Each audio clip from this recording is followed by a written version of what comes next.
Hi. Oh, it's the chaos. Let's see if Lynn can join us.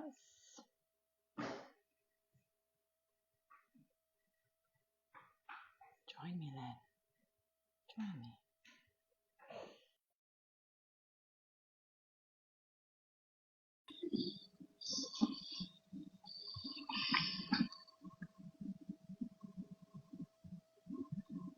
Wait for it.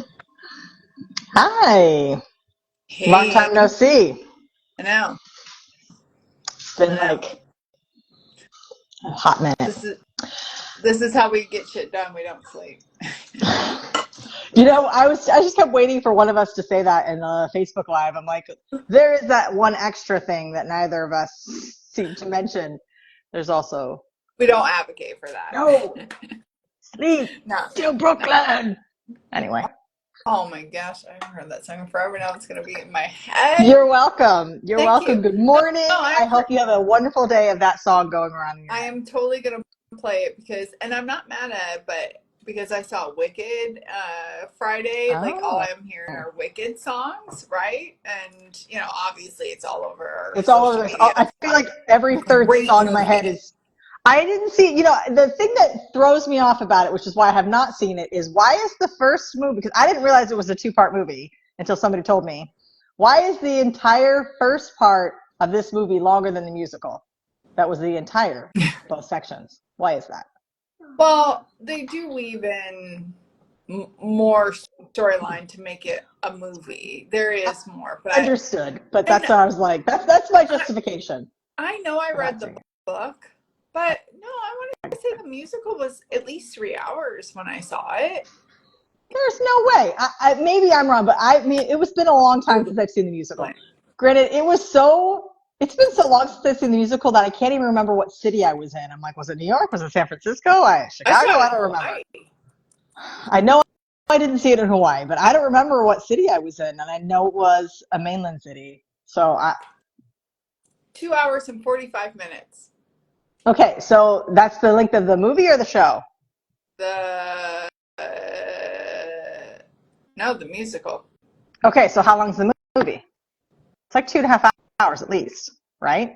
Am I right? I'm so right, aren't I? Oh, I love being right. But that's what 15-minute you are often almost always right, like both of us. I won't say Movie always trivia. because neither one of us are always right, But but with movie trivia, no, that's actually right because it says with a 15-minute intermission, so the it's 10 minutes longer than the original. It was great. It didn't seem that long. I hear it's amazing. I look forward to the one day that maybe I'll see it. But It was great. my And docket's I slated will towards say Moana this because 2. I know you and I know this is what our lives about, but it's been forever since I saw the Broadway, Yeah. the show in Hawaii, and I found myself trying to compare, Mm-hmm. and it's not. Don't compare. The more I learn about how they made it, and there's like practically no CGI, that they're That was singing while impressive to doing me. all of the stunts. Well, Yeah. wait till you see it because it is absolutely They planted incredible. they planted 9 million tulips Yes. and they sang while they performed. But you know what? This particular live is not about Wicked, surprisingly.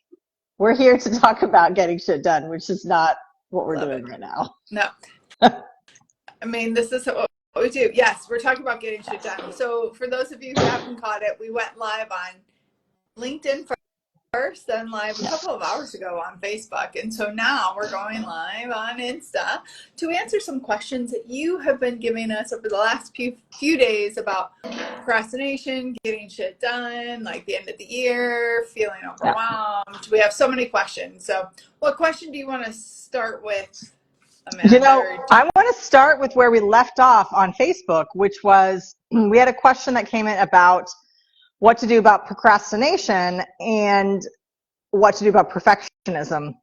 Now, the reason I love this question is that both Lynn and I are recovering Both. perfectionists. Both of us are recovering perfectionists, and we still procrastinate. And we procrastinate, but still manage to get things done. So that's one Absolutely. of the things that we want to talk about, is that you can be all the things that are, like, you can be procrastinating, you can be a perfectionist, you could do, there's all the things, you could be ADHD, you could be OCD, you could all these things and still get stuff done and lead a productive life. So You're just yeah, describing I am we are describing all us. those things and more and But I just more. like to, but I think a lot of people use it as a crutch. They're like, oh, I can't get stuff done Yes. because I can't do this because I'm too much perfectionist. I'm too much of this. I'm too much of that. And that's just a big old fat crutch that you're using, because you can be all of those things to like a should be medicated clinical amount and still get shit done. Was that a dig at one of us or both of us that we That should was be a dig at both of medicated? us. No, that was a dig at me, 100%. Like, maybe I should be medicated for this I mean, OCD. Like, some there's days times. the rage cleaning gets so intense, I'm like, oh, maybe this is Oh no. not normal. It's No, no. okay. I'm okay I not being completely get normal. it. Yeah, yes. So progress over perfection. So first of the thing I want to kind of address is that, what's helped Amanda and I really, there are several things I feel that's helped us work through this, because not only do we have the perfectionism and the procrastination side, and I'll talk about them collectively and then separately, but also, like Amanda said, the ADHD, the OCD, and then the complexities of other things. Plus, we are like, we're able to get things done at hyper speed. We're able to hyper focus. And so you weave all of those in. So first off, for both, is identifying where they're rooted from. Like, when we did the work and really found out, like, where you have to recognize, it's almost like AA. You have to, like, admit that you have a problem, and then where is it from, right? So, and actually, it wasn't until, I don't know, a few years ago, that we did the work around procrastination. I had done the work around perfectionism and, like, really understanding the root of that, but the procrastination, I didn't realize it was actually survival mechanisms for me. And so doing the work, understanding where those are sourced from, and not the superficial, like really digging in deep, it allows you to be able to say, I understand now. How can I put things into place to be able to kind of navigate that differently? Because perfectionism, man, it stagnates growth, right? You can get overwhelmed. It can affect your health. It can affect your mindset. It can affect so many different things besides the financial side and the business side. So perfectionism, nothing is perfect. I also, like, change my verbiage around things. Even when I hear people say, oh, she's just perfect, like a little baby. Yeah, she's precious, but perfect is setting her up for something that's unattainable. And I understand I am a bit more particular about words than maybe a lot of people, not everybody, because I know people who are more particular than me. However, words are powerful. And so really understanding our mindset around it, understanding the root around it, working on the mindset and our verbiage around both will help you exponentially. Calling yourself out on it. But perfectionism, progress over perfection. And that's actually the next question that we're going to ask. So I'm not going to go down that rabbit hole with progress over perfection, but keeping that in mind of, like, just get it done. And then you can always come back to it and tweak it or whatnot. Now, I know some behavioral styles are more doers and diver-ins than others. But if you find yourself, like, being a complete perfectionist or procrastinating, like, where's your mindset? What environment are you in? Like, for me, I know procrastination, and sometimes it's almost like a precursor to me and my mental health, right? When I start to procrastinate. So understanding that awareness. And then what am I going to do about it? Because you are the one to get yourself out of it. And so, and there are lots of different things that you can do. Yeah, when it comes to procrastination, I think one of the things that it always makes me chuckle because you mentioned it being a trauma response, and there's lots of reasons that I have historically been a procrastinator, but even still now, I'll procrastinate on things for the dumbest reasons. And I can recognize it often if I sit with it for a second. It's like, really, you said identifying the root cause, because if you sit for it, there's a reason. Is it that you have anxiety around it, or it's a trigger for something, or you're worried about the perfectionism coming in, or you're fear of failure? Like, what is it that's keeping you from really doing it?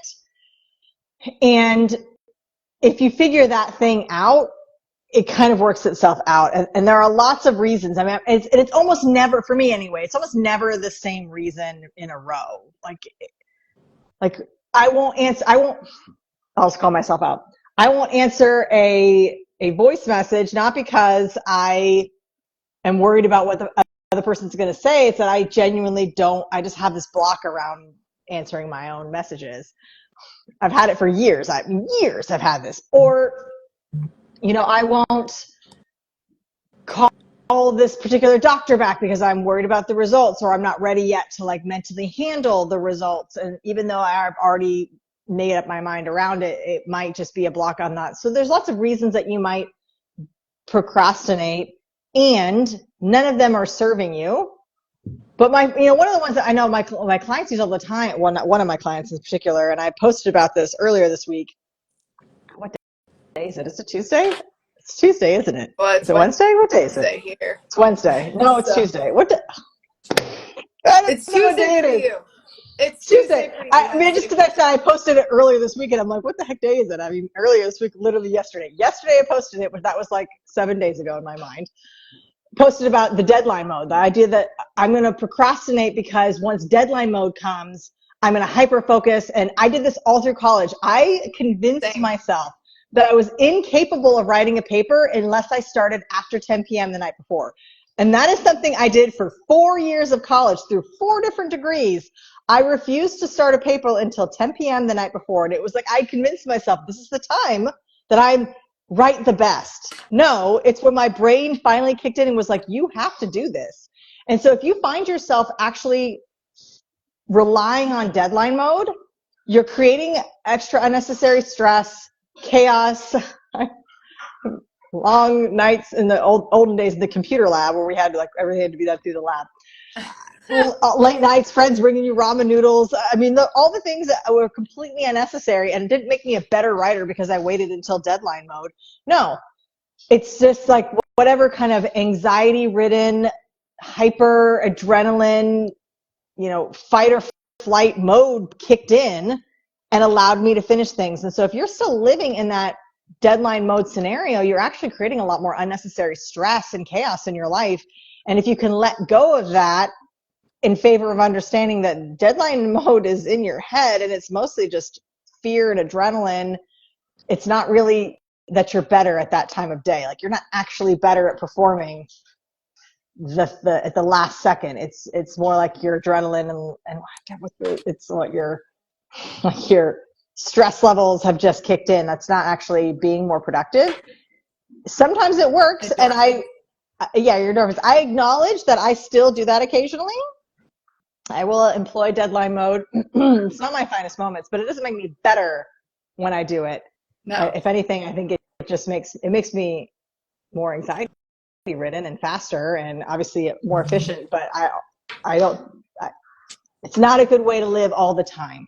Yeah. And once I kind of learned that wasn't the way people are supposed to live, that you don't actually live in deadline mode, it really shifted how I designed my work schedule and how I designed my own deadlines. Because as somebody who's self-employed, there's no boss coming around to be like, where's that TPS report? That doesn't exist. So I have to create my own deadlines and my own system of checks and balances. And so when it comes to procrastination, I have to be vigilant and diligent and disciplined in deadlines, because it is so easy to fall into procrastination. It is so easy to put it off and come into deadline mode because I know I'll get it done. And I'm actually better when I schedule it out and prioritize it the right way rather than waiting till deadline mode comes in. Yeah, I love that. It's I didn't convince myself. Mine was slightly different, but kind of the same. It's that I work really, really like, and I have to catch myself actually saying this sometimes still to this day, is that I work really well under pressure. And so I kept putting myself in that situation to have that pressure of the deadline. That would be the procrastination. But also, one would feed the other, right? Because I wanted everything to be perfect. And if I actually did it beforehand, then I was constantly trying to and whatever. So it's interesting how they can also feed each other. But okay, so didn't we write chapters about this in our first book? 100%. And it really, they do go together. There is a Too. correlation between the two. There absolutely, I feel like one feeds the other. And and yes, the whole concept of I work well under pressure was actually something that I felt was like a defining characteristic that I had to make sure everybody understood. 100%. Like, I work well under pressure. It is part of who I am as a person.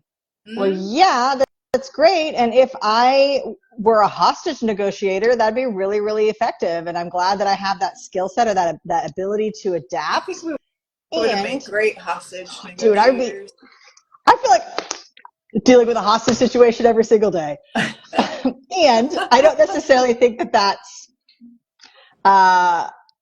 a true statement. Just to say that just because you work well under pressure doesn't mean that has to define every time you work that you have to be under pressure to do it. Yeah. And that's what it became for me. It became such a this is part of my personality that I never started anything on time, quote unquote, because I was like, I'll just do it last minute. I'll just strike last minute, strikes again, last minute Larry strikes again. We'll do it last minute and it'll be great because I can. But again, that's not necessarily the best way or the most efficient way or the least stress-inducing way. And a lot of times, actually very few times, but a few times it definitely bit me in the butt. That lack of preparation did not serve me well. Yep. In the end. Been there, done did not go very well. So. Yeah. It's funny because also coupled with, but I also think us having that and having experienced that and being able to speak about it is, I think we both have been high producer and we are able to think really quickly on our feet and things can come easy to us. So that the procrastination side, at least, I think we were also using that as a crutch, but also I feel like us doing that trained our ability to get shit done so efficiently and quickly as well, because we just no nonsense, hyper focus, got it done. But okay, I'm going to move into the next question because it actually has a lot to do with this question. Is essentially the question is, I feel like I'm doing all the things and I'm not moving anywhere. What could be some reasons why? And we've gotten this question, so we talk about this all the time, but you feel like you're doing all the things, you're staying busy, you're doing all of this, why am I not moving? Yeah. Because you're staying busy with the wrong things, because motion is not progress. No. And we use this analogy all the time on a hamster on a wheel. You're going furiously. Your legs are going fast little wheel. I had a hamster. I remember how fast those little wheels went. Hamster in a ball, but you weren't going anywhere because motion does not mean progress. And so you're doing all the things, but are you doing the right things that actually push the needle forward? Have you done the analytics on it to see, okay, if I post every single day on social media, is that actually getting you to the result that you're hoping to get? Or is it a vanity metrics that you're searching for and you can't even sell to your existing people? So you're trying to recruit new people that you're still not selling to because you haven't perfected your sales process, which is what you should really be spending your time and money on. So there's lots of, and that's just an example, that's not everybody, but there's lots of things that feel like movement, that you're going in the right direction, that you can, because there, as a business owner, there are infinite things you could be spending your time on. There's social media, there's blog posts, there's advertising, there's marketing, there's PR, there's just the bare bones of doing what you got to do. There's paperwork, there's SOPs, there's a million things. And so doing all those things feels like work, but is it the right work that's actually going to get you somewhere, or is it just busy work or work that should be delegated to somebody else, that you should hire somebody to do some of those things and make more money? I mean, same thing like at a real estate agent who, had all these things. I have to drop this off at this, I have to drop this off here. I'm like, or you could hire a courier to drop off those open house flyers, and then you could spend those hours making calls that actually make money, rather than doing something so dumb as like driving across town. I mean, it's not dumb, but I mean, it's necessary to drive across town and drop off these flyers. But is that something you needed to do? Not Is really, that because worth your money? is that worth your time and energy and money? And so a lot of times people, small business owners don't understand that disconnect. That they're doing things that need to be done. They do need to be done, but they don't need to be done by you. But it's hard to let go of that control. It's hard. And I'm one of the people who fell into this of, anything worth doing is, if you want to do it done right, do it yourself. So you got to do it yourself in order to get the results that you want. In order to get that result that you're looking for, it has to be done by you. And that isn't the case once you find the right people, and once you understand the proper use of delegation and the way you can use it and what you should be doing other than that item. So, I mean, instead of running paperwork by a house, you could be making phone calls or trying to get booking or reaching out to prospects, etc. That those things that actually make you money that a courier can't do. So delegating the things that no one else can do, those are, that everybody else can do, rather than delegating the things that, you really need to be holding on to. So I think a lot of that disconnect happens where you're doing all the things, or you've miscategorized things. Like in your head, I had so much to do today. Did you? Or were you just really, really bad at time management and spent way too long obsessing over things that didn't need to be obsessed over? Was it this like whole long day? Or did you spend 7 hours leisurely getting up in the morning and doing what you got to do, and then you had a couple of manic hours because you had piss poor planning? So really looking at your calendar and understanding how you spend your time and what it's doing for your overall business and your well-being, and being really honest with yourself. Are you doing the work you need to do? Or are you just doing work because you want to say that you're doing work? Are you just being busy to be busy without, I know I've met a couple of people at networking events who all they want to talk about is how busy they are. I'm so busy and important. I'm so busy and important, but they're really not doing anything. They're just like using that as a way to make themselves seem more important. It's a status. It's a status, right? So, yeah, well, Man and I talk about it so much. Man took all the points, but essentially, I absolutely. I'll give a slightly different angle, but I am going to repeat one of the things. Actually, I said this to a big client it was a year ago when I was working with them. The progress over perfection, and progress doesn't mean motion, and motion doesn't mean progress. Well, I guess progress can mean motion, but motion doesn't mean progress. And it is being able to look at, like, okay, what exactly am I doing, and categorizing them. Is this a sales appointment? Is this a personal care? Is this this? Is this that?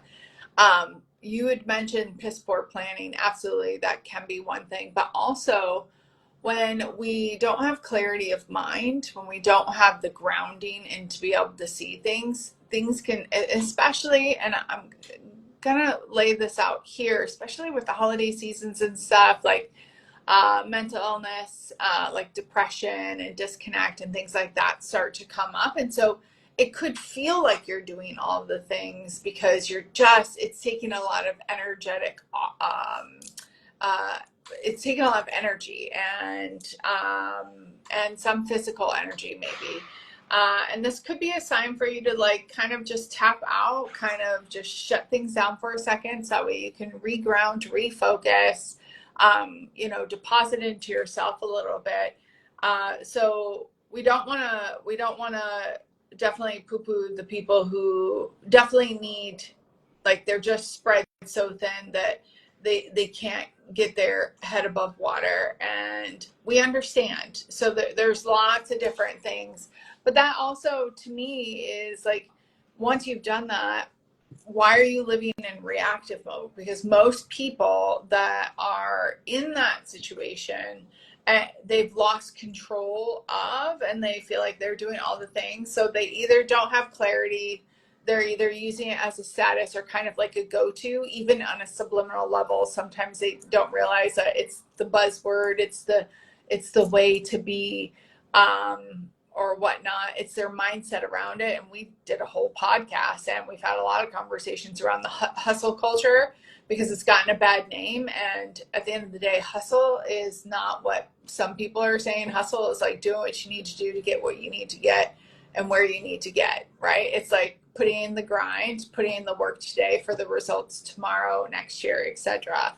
And so what's your mindset around it, but then also like what's your emotional stability, and your mind space. So not just your mindset, how you're viewing it, but also like, where are you at? And then, are you being reactive, or are you actually being proactive in your way? If you're allowing life, or if you believe that life is happening to you and not for you, and you're allowing life to happen to you, absolutely it can make you feel like you're doing all of the things, and not getting anywhere. But really, when you break it down, are you? And again, depending on why you're not doing it and kind of where you're seated in that is a whole other kind of, you know, cause and effect, or healing, or like how to get out of it. But it's definitely important to like understand all of those too, because those are driving factors to you not getting as much done, or feeling like, you know, your day has disappeared and you haven't gotten any results. Well, and that goes back to one of the other, I can't remember if we said it in both LinkedIn and in Facebook, but then it goes back to like that proactiveness. Are you setting 3 non-negotiables for the day that are going to move the marker for you? Or are you just going through the busy work? And by the way, busy work, it doesn't always have to stay on your plate, like Amanda said, but also it doesn't have to necessarily go on somebody else's plate. Sometimes busy work is not needed, so it gets delegated to the trash. And one last thing I'll say around this is that, and we definitely have this conversation a lot more with entrepreneurs and small business owners, but I have seen it where people in corporate or in bigger businesses where they're more of an employee, but it definitely happens more so with the small business and the entrepreneurs, those that own their businesses. You have to create boundaries, because when we go home, even if we work from home, like there's no separation. And so it feels like we're just always doing the things, because, and for me, like, and I know Amanda is as well, I'm super creative with my time. I work out of my house. I'm in my house now. Amanda works out of her house. But it's like creating those boundaries and understanding like what you need in order to get things done and feel like you're progressing. But, you know, do have some grace and compassion for yourself if you're one of those entrepreneurs, if you're an entrepreneur or small business owner, because there is no separation of church and state, essentially, until you make it. And so obviously it could feel like you're drowning and doing all of the things all the time, because you haven't created those boundaries, you haven't created those space, you haven't created some patterns and habits that allow you to have progress and actually move forward. 100%. It's, you know, we've been having these conversations over the last day about product. You're about to say week, years. Well, it's been a day, decades. but decades, really. We have been talking about about productivity, efficiency, getting out of your way, procrastination, perfectionism, analysis paralysis, imposter syndrome. There's all things that come up, and it always feels tenfold around the holidays. It's like it rears its ugly head. And I know we didn't speak about it in this particular live, but head over to LinkedIn. We talk about burnout. We talk about overwhelm, and quite spirited. We talk about those things.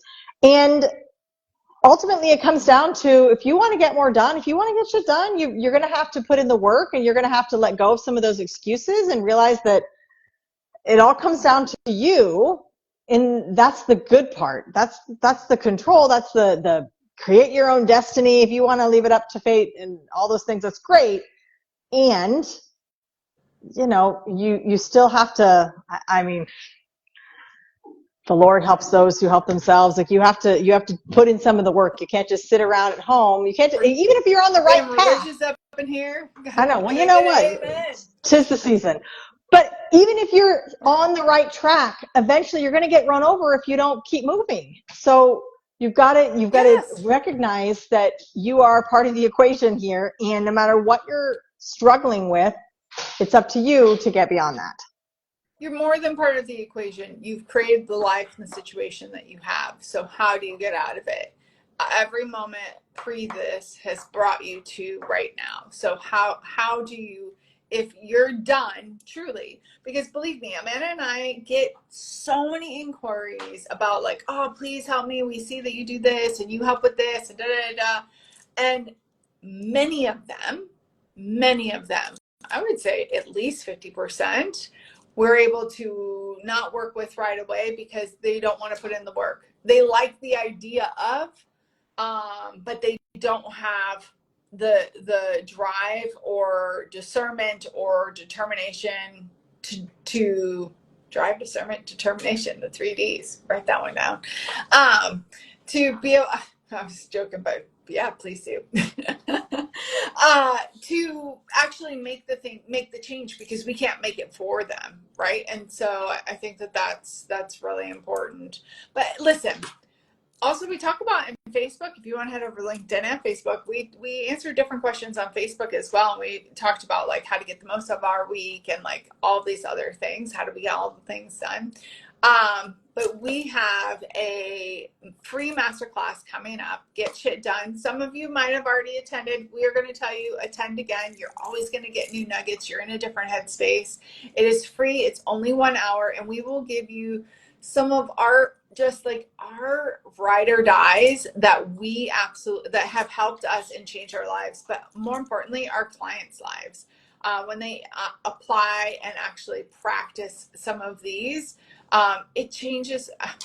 We had a new client, I don't know, she came on about 6 months ago, and it seems like every time she's in one of our calls or in a masterclass or whatever, like a week later, oh my God, I implemented this and this is what happened, and I have doubled my month and I've done this. I love her. I know you know who I'm talking about. I know she's always, Emery, it's you. You're always letting us know, like you're always responding. We love it. But we want to see you in the Get Shit Done Masterclass. It is free. You do get the recording. Register today. There are 3 time slots to choose from because we want to make sure that we hit all the time slots. But statistically, if you do attend things in the time that it is, that you are more likely to actually watch it. Second of all, apply things out of it. So definitely squeeze in an hour for you and for your business to make sure that you are able to get shit done. And by the way, one other thing too that's been kind of seated in, and I know we've had this discussion, I know you've had this discussion, is when we talk about getting shit done, it's not just to do things to do things. No, we want you to do things with intention, with purpose, that are also building fundamentals and foundations. So that way you're stronger, you're more fortified to be able to move faster and grow in the direction that you need to grow or want to grow. So register for the Get Shit Done Masterclass. The link is somewhere around here, and it's December 9th. We have 3 time slots. Absolutely. If you need help finding that link, you can just type GSD for Get Shit Done, and we will send you the link. But check out our link in our bio. It's there too, and we want to see you there because this is one of our signature workshops. We teach it all over the world. We do a whole days on just this one topic because, and honestly, I will implement these things till the day I die, and I continually improve and change in how I do it. So if you've already attended, attend again. If you've never attended, you're in for a treat. Sign up now. Absolutely. All right. You'll catch us on live next week or the week after again talking about it. But until then, Get after it. Get shit done.